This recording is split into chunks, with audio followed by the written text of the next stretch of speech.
a year of triumphs and discoveries. The year 2024 was destined to be a turning point in human history. At first, it was a year of triumphs, milestones that push humanity further into the cosmos. But by the end, it would become something far greater. The year humanity realized it was not alone. The world held its breath as Endeavour 1, the first crewed mission to Mars, touched down in the Jezero crater. Decades of planning and sacrifice had led to this moment.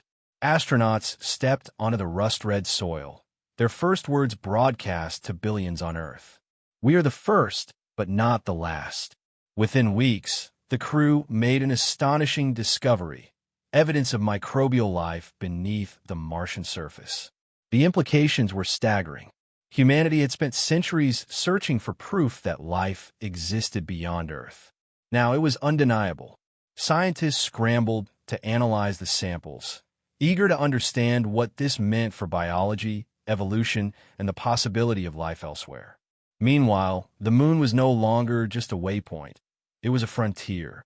NASA, alongside international space agencies, established Armstrong Station, the first semi-permanent lunar base. China and the European Space Agency had their own ambitions, launching lunar mining operations to extract precious resources like helium-3. Tensions simmered as nations quietly debated the rules of this new space race. Who truly owned the moon?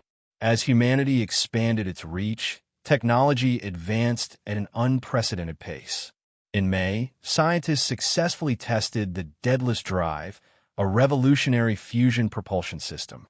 The engine promised to cut travel times to Mars and beyond by more than half. Some whispered that with this breakthrough, interstellar travel was no longer a dream. It was inevitable. But the most shocking event of the year came from an unexpected corner of the universe. In August, radio telescopes in Puerto Rico and Australia picked up a strange signal from Proxima Centauri, the closest star to our Sun. Unlike the countless false positives before, this was different. The signal followed a mathematical pattern, structured, deliberate. More importantly, it repeated itself, as if waiting for a response. For weeks, the world debated its meaning. Was it an invitation, a warning, or merely the remnants of an ancient, long-extinct civilization? Governments rushed to decipher it, but no consensus emerged. The discovery ignited both hope and fear. Then, in November, something happened that no one could ignore. A small object appeared near the moon, a metallic anomaly that moved against all known orbital patterns.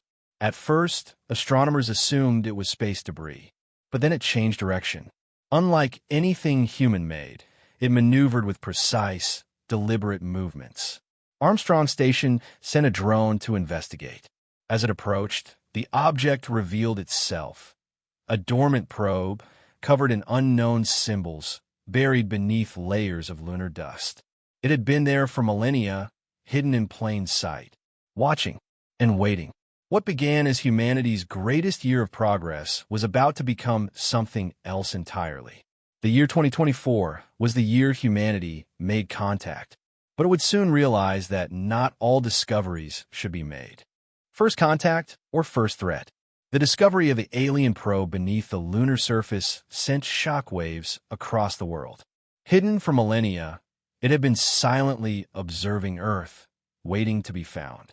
The question was, who had sent it and why? At Armstrong Station, a team of astronauts and scientists carefully excavated the artifact, its sleek metallic surface unmarked by time. There were no clear signs of propulsion, no antennas, no visible means of communication. Yet, beneath its outer shell, something pulsed, a faint energy signature like a heartbeat. Back on Earth, every major government held emergency meetings. The United Nations Space Defense Initiative, UNSDI, was hastily formed to coordinate a global response. Theories ran wild.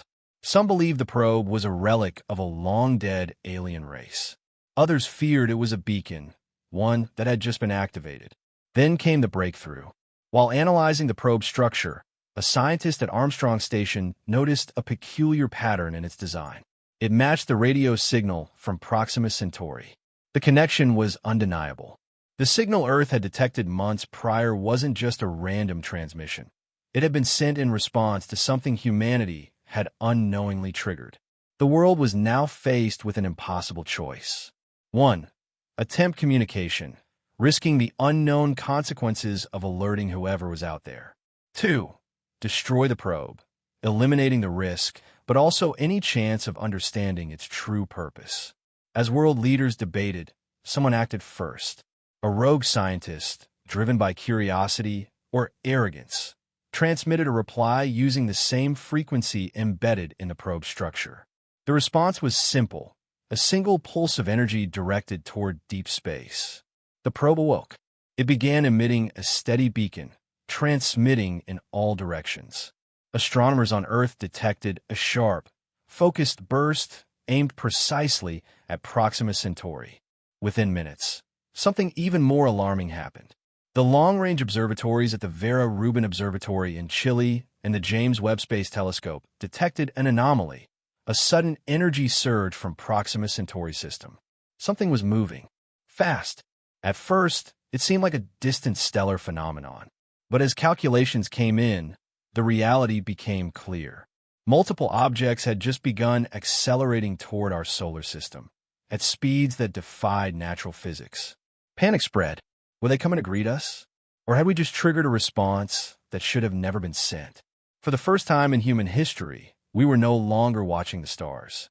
The stars were watching us, and whatever was coming was already on its way.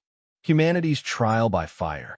The first confirmed hostile encounter in space occurred in the cold, silent expanse of the Kuiper Belt, far beyond Pluto, where sunlight was little more than a distant glow. Humanity was still debating how to respond to the approaching fleet when the aliens made the decision for them. It started with a disappearance. A deep space probe, Voyager X, was stationed at the edge of the solar system, monitoring the incoming objects. One moment, it was transmitting routine data. The next, silence. No explosion, no distress signal. Just gone. Hours later, the James Webb Space Telescope detected movement. Small, autonomous craft had entered the solar system, moving toward Earth's outer defenses. They were sleek, black as the void, and eerily efficient. Scouts. The message was clear.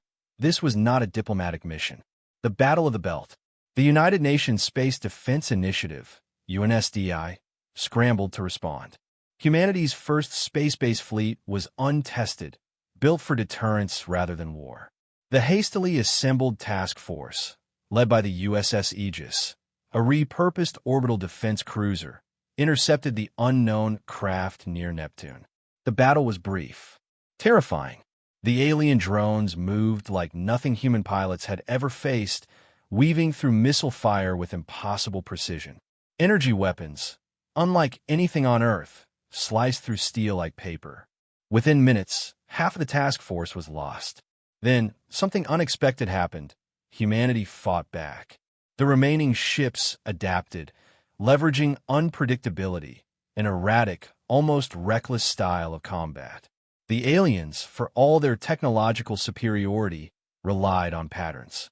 When human pilots broke those patterns, they found weaknesses.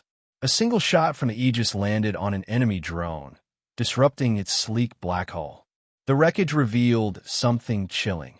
The enemy craft weren't ships. They were machines. No pilots, no biological presence. Just relentless, calculating precision. But they could be destroyed. The Aegis crew adapted their fusion drives, overloading them to generate a radiation burst. The drones, reliant on advanced sensors, were blinded just long enough for a final counterattack.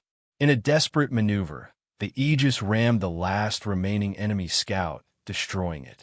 For the first time, humanity had struck back against an extraterrestrial force. But there was no time to celebrate. The final message. On Earth, linguists and AI systems have been struggling to decipher the final transmission from the lunar probe. The meaning was finally clear. It wasn't a beacon for communication. It was a warning. They will not stop. They see you. They will come. The surviving alien scouts had already relayed their data. The main invasion force, larger, faster, and infinitely deadlier, was still inbound. Humanity had won a battle. The war was just beginning. Humanity's defiance. The countdown had begun. The main alien fleet would reach Earth's orbit in less than 6 months. The Kuiper Belt skirmish had proven one thing. This enemy was not invincible. But if a handful of unmanned scout drones had nearly wiped out humanity's best defenses, what would happen when the full force arrived? The world had no choice. It was time to prepare for war. Project Aegis, Earth's last defense. For the first time in history, every nation on Earth united against a common threat. Rivalries dissolved. Wars on Earth ceased. All resources were diverted to a singular purpose: survival. Project Aegis was launched, an initiative to transform Earth's orbital defenses, repurpose fusion technology into weapons, and build humanity's first true space combat fleet. The shattered remains of the USS Aegis became the blueprint for a new class of warships: fast, unpredictable, and capable of striking first. The moon became a fortress, its tunnels reinforced, its research stations turned into weapons facilities. Mars was no longer just a colony. It was humanity's fallback plan. Should Earth fall, the survivors would continue the fight from the Red Planet. Every space station, every asteroid mining rig, every satellite in orbit was weaponized. Humanity would not be taken without a fight. First blood.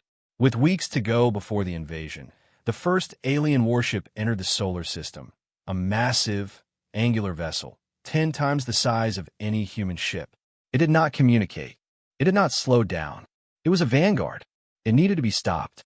A fleet of newly armed human ships rushed to intercept it near Saturn's orbit. The battle was unlike anything seen before. Humanity's firepower was like an ant trying to stop a hurricane. But humanity had one advantage: sheer audacity. A squadron of suicidally brave pilots, using the experimental fusion drive technology, executed a maneuver that defied logic. They launched themselves directly into the ship's propulsion core, forcing it to break apart in a chain reaction. The ship was destroyed. Humanity had done the impossible. But the victory came at a cost. They had revealed their tactics, their desperation. The alien fleet, still months away, now knew humanity would not submit. They would have to be eradicated. The final stand. Back on Earth, the message was clear: we are outmatched but not outwilled. A final, desperate plan was forming. Something so bold, so reckless, that it might just give humanity a chance. The best minds on Earth worked night and day to prepare. The alien fleet was still coming. But now, they weren't just invading a planet. They were invading a species that refused to die. The year 2024 had begun as a year of progress. It would end as the year humanity chose to fight. And against all odds, humanity would endure.